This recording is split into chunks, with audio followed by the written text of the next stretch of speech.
What it is, guys, it's your Dino. We're back at again with another review, so let's just get straight into it. This one is for Ratchet & Clank Rift Apart, and now I'm going to give you a quick warning. This might be a tad controversial to every other review out there, so maybe stick it out to the end and you'll find out something interesting.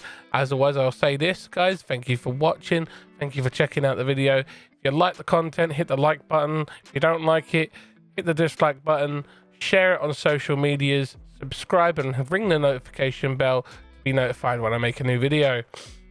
So as you can see, the game has 5 difficulties and it also has a challenge mode. If you complete the game, you unlock challenge mode, and there are the 5 difficulties there that you can play on. The game takes place after the events of all the other games in the series, and it is set around the main character Ratchet and Clank. You have armors, you have unlockables, you have all that sort of stuff. The game is developed by Insomniac Games and published by Square Enix Entertainment. It uses the Luna engine and it is only on the PlayStation 5. It was released June 11th, 2021, and it is a platformer slash third-person shooter, and it is a single-player only game. So this one takes place after the events of all the other games in the series, and it starts off with you entering into the world and being celebrated as the galactic heroes that Ratchet and Clank are. And during the parade in their honor, Clank reveals that he has repaired the Dimensionator, a gun that makes several references throughout the franchise as a device capable of opening rifts to other dimensions, so that Ratchet can pursue the search for the Longback's race and his missing family. However, as always, Dr. Nefarious, the bad guy of the franchise, turns up and attacks the parade and steals the Dimensionator and tries to exact his evil plan to take over the universe, and so on and so forth, and then stuff goes crazy.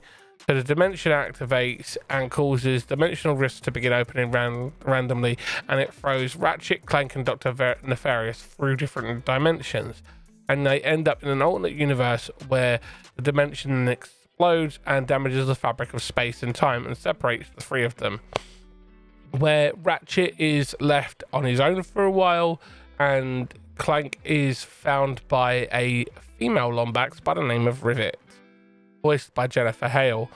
And this is the story of them trying to save the dimensions, take down Nefarious, and rebuild the Dimensionator to do so.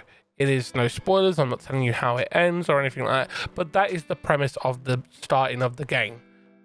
So, the gameplay, it shares many gameplay similarities from all the other previous games back all the way back to 2016 and other entries in the series, and it retains elements from the previous games such as strafing, gunplay, collecting of bolts, automatic weapons, and health upgrades, manual raritanium, weapon upgrading, and gadgets. The main playable character Ratchet is accompanied by his robotic friend Clank, who is on his back all the time, and you use him to traverse the world.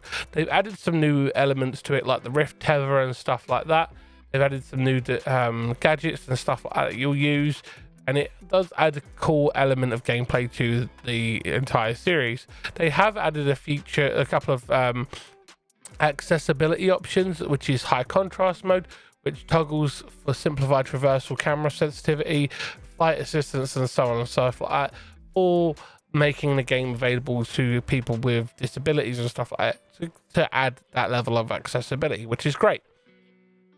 However, this game is currently being touted as the benchmark or the example or the highest pinnacle of an example of next generation gaming for the 9th generation, and I'm sorry, but they're just blowing smoke up people's bottoms.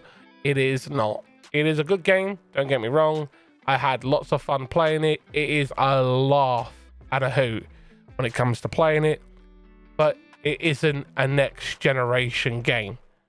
It looks great, it feels great if you're playing it in performance mode, but if you play it in the high fidelity mode, it is heavy and clunky and doesn't play well.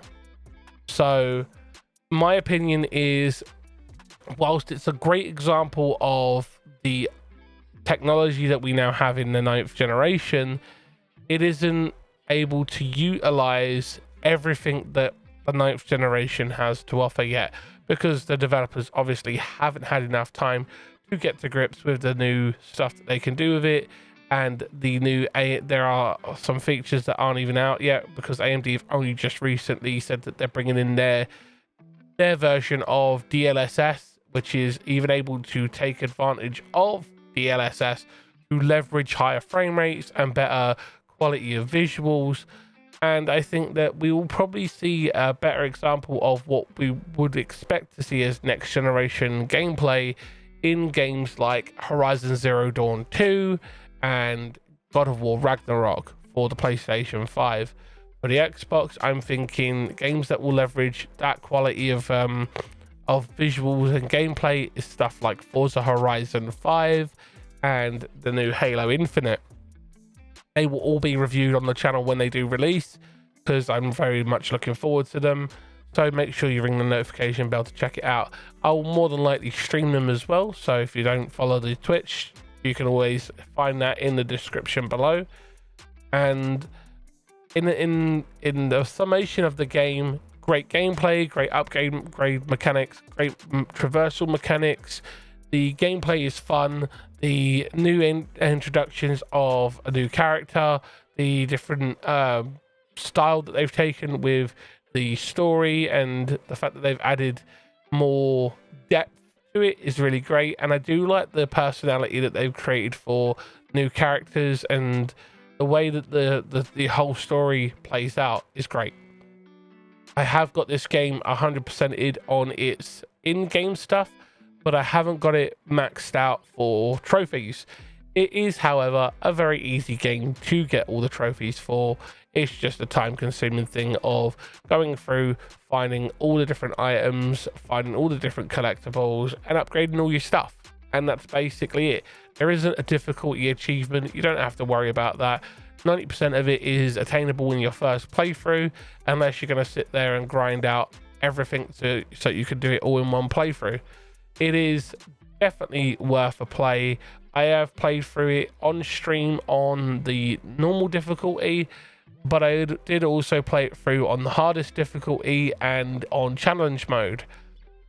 Don't get me wrong, the game is playable on any difficulty and you will have fun. It isn't overly hard on the hardest difficulty. It isn't really a challenge on the challenge mode for me, but I've been gaming for a very long time. Some people it might be, and would never judge you if you ended up playing it on the easiest difficulty. I say play it on whatever difficulty you want to play it on. Don't let anyone tell you otherwise, because it's your enjoyment and that's what matters. So the weapons that they've got in the game are fun. I do like some of them, are really cool. I feel that they've got a nice variety of weapons, from the shotguns, the automatic weapons, the lock-on weapons, the fire and forgets. They've got a good variety of weapons, and they've done some cool things. Little hidden fact about it is, with the adaptive triggers and the way that the new generation of consoles work, and specifically the DualSense controller, certain weapons actually have unique features tied into the way they work when you hold the trigger at halfway. For example, the pixelizer gun, which is the gun that turns things into like 16-bit pixel characters. If you hold that in halfway on the actual controller, it will play a song for you, like an 8-bit retro song. And then when you fire it, it'll make like the sound like you've died. And then when you do it again, it'll start up and it'll play a new song. There are like a couple of different songs in the HD pixelizer gun that will play when you hold it at a half trigger, which is a cool feature.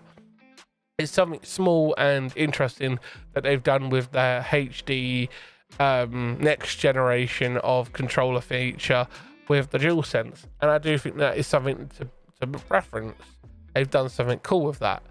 However, I don't think this game is a cornerstone of what is truly next gen gaming. I feel like it is a great example of the potential of what 9th generation of gaming can do. So To say that it is a great example, no, I disagree. But it is a fun game. Do I believe that it deserves the mad rave reviews that it's gotten? Yes and no. But I feel that it's definitely subjective. It is a lot of fun to play. I've had a lot of fun with it. My partner is very excited to play it when they get around to playing it. My little boy is very excited to play it.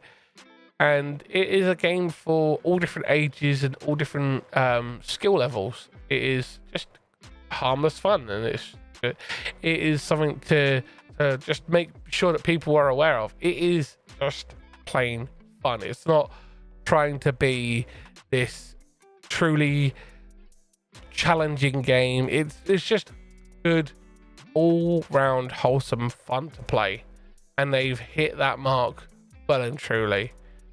All in all, I would say this is a game that I would recommend picking up when you can. Don't run out and spend a crap ton of money on it. I bought the massive collector's edition because I wanted to get all the extra stuff. It's a great game to play. All in all, I'd say a good 7, maybe 8 out of 10 at a push, because they're trying to rave this game as a truly next-gen title, but I don't think it is. I think it's a good entry into the 9th gen and should be looked at as that. They've done a very good job. It's got great gameplay, great replayability if you want to just have some fun. So enjoy it. Thanks for watching, guys, and I'll see you in the next one. Bye.